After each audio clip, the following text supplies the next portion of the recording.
Hey guys, welcome or welcome back to my channel. And today's video is when he slams you against the door during an argument. Please don't forget to subscribe, like, and share, and let's get going.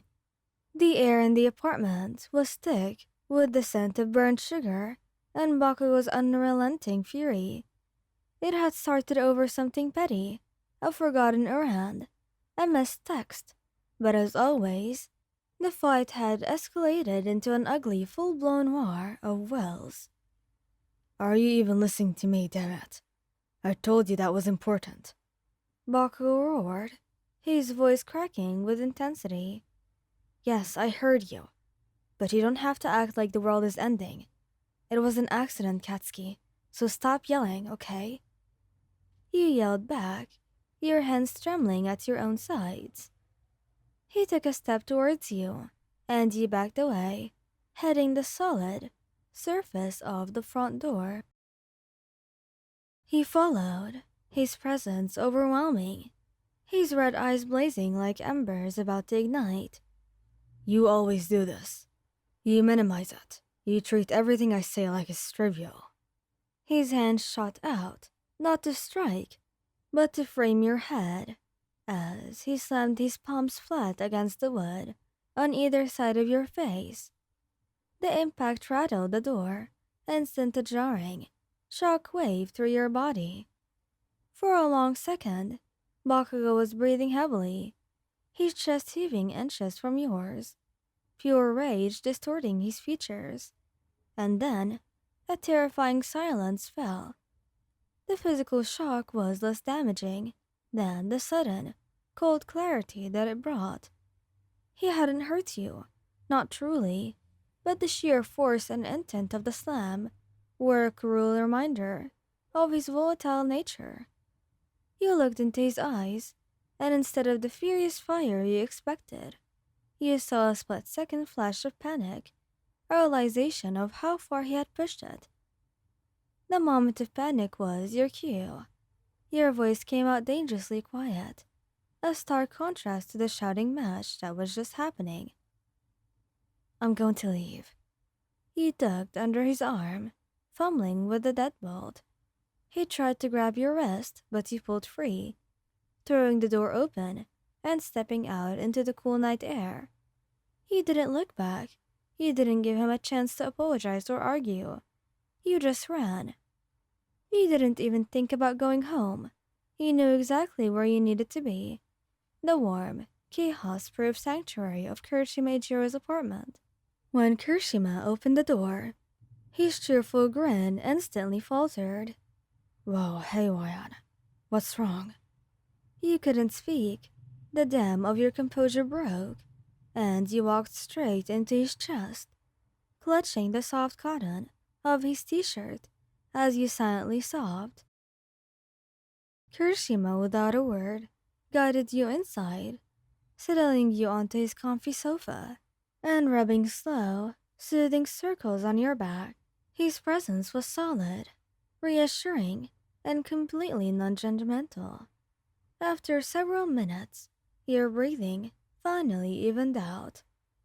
Kirishima handed you a full glass of water. Better?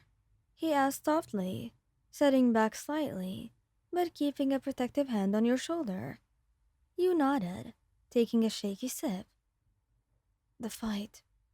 It was really bad. It got really loud and then he didn't hit me. But he cornered me in the door and slammed his hand right next to my head. It was scary. Kirishima's eyebrows furrowed, his expression instantly hardening. Wayan, you know that he gets too angry, right? He's pushing it too far. You should never be scared of your own partner, Wayan. And you were. You looked down at your hands, which were still trembling slightly. It was the first time I realized I actually was. He looked horrified for just a second, but then the anger just came right back. I had to get out. Good. You did the right thing, seriously. That's not manly at all, Kirishima said, his tone switching from gentle comfort to sincere support. You shouldn't have to walk on eggshells. waiting for the next explosion. Look, you can stay here as long as you want. Seriously, we can call Aizawa-sensei. Whatever you need to feel safe. You leaned your head against his shoulder again, less in distress now and more in relief. Thank you, Kiri. I just don't want to go back. I don't think I can. I'm done. Then you're done. We can get to your stuff later on. For now, let's just focus on getting you calmed down. You were leaning into his side, feeling the steady beat of his heart finally calming the frantic rhythm of your own. When the door to Kirishima's apartment didn't just open, it practically flew off its hinges, impacting the wall with a defeating crash. Get away from them, shitty hair. Bakugou stood in the doorway, chest still heaving from sprinting across town. His hair a mess, and his face a mask of possessive rage.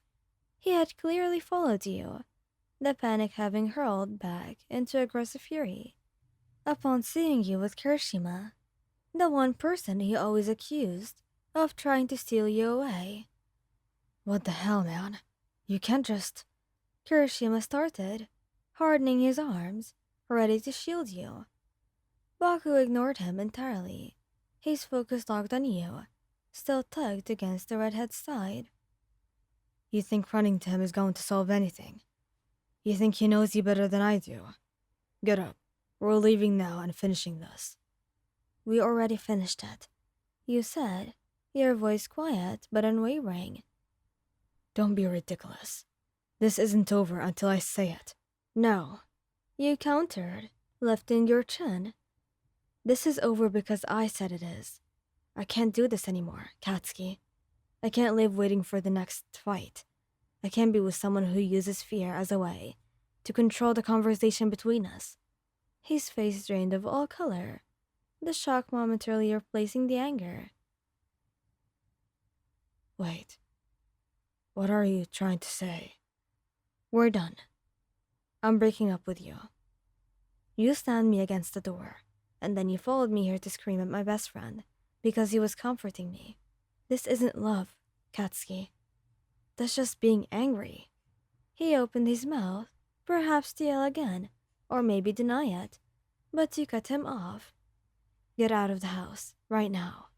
You don't get to yell at him, and you definitely don't get to be near me anymore, so go. He stood frozen. I said go. You grabbed the nearest thing, a fluffy, manly throw pillow from the couch, and hurled it at his chest. The absurdity of the moment, the action, broke his concentration. He looked at the pillow, then at you, then briefly at the concerned, hardened expression of Kirishima, and he finally understood, with a low, guttural sound of defeat. Bakugou spun on his heel and stormed out, slamming the already damaged door behind him with such force that the whole apartment shook. Suddenly, you felt arms wrapping around you tightly, holding you against the warm, firm chest. It's going to be okay, Mayan. I'm here for you, I promise. Thank you guys for listening. I hope you like this video. Please don't forget to subscribe, like, and share. And goodbye.